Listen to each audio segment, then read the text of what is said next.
টুকটুক করে এই আবার একটু খায়, আবার একটু বাচ্চার দিকে ঠিক মেরে দেয়।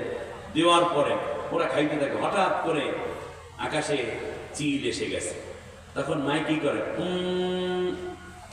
এর মাথাটা বাস করে। দেখছেন আপনারা কখনো মুরগিটা করার সাথে সাথে বাচ্চাগুলো দৌড়িয়ে দৌড়িয়ে ওই খড়কুটার নিচে পালায়, জাকার নিচে পালায়, অথবা মায়ের ডানার নিচে আসে।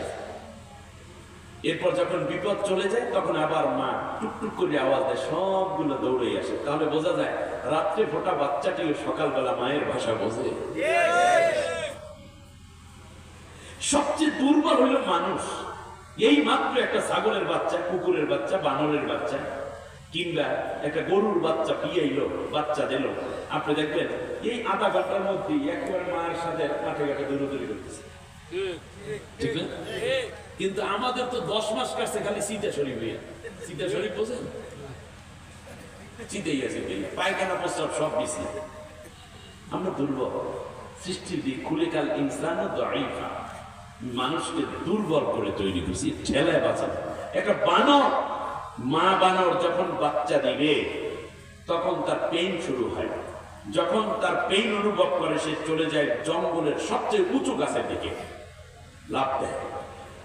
একটা বাচ্চা প্রসব করার জন্য এক ডাল থেকে আর এক ডালে শরীরের মধ্যে জোরে প্রেসার ক্রিয়েট করে একটা লাফ দেয়। তো লাফ দিতে হলে প্রেসার ক্রিয়েট করতে হয় না? তো লাফ দেওয়ার সাথে সাথে ওই যে প্রেসার ক্রিয়েট করে সাথে সাথে একটা বাচ্চা পেছন দিক থেকে বেরিয়ে আসে। এমনি করে করে তার 5-6টা বাচ্চা হবে, লাফাইবে আর বাচ্চা হইতে থাকবে। এরপরে বাচ্চাগুলোর দিকে মা এবার শেষবারে তাকায়, সব বাচ্চা আছে কিনা। ওই একটা জ্বলতে আছে, ওই একটা পরে পরে আর একটা ধরিয়ে রাখার চেষ্টা করতেছে।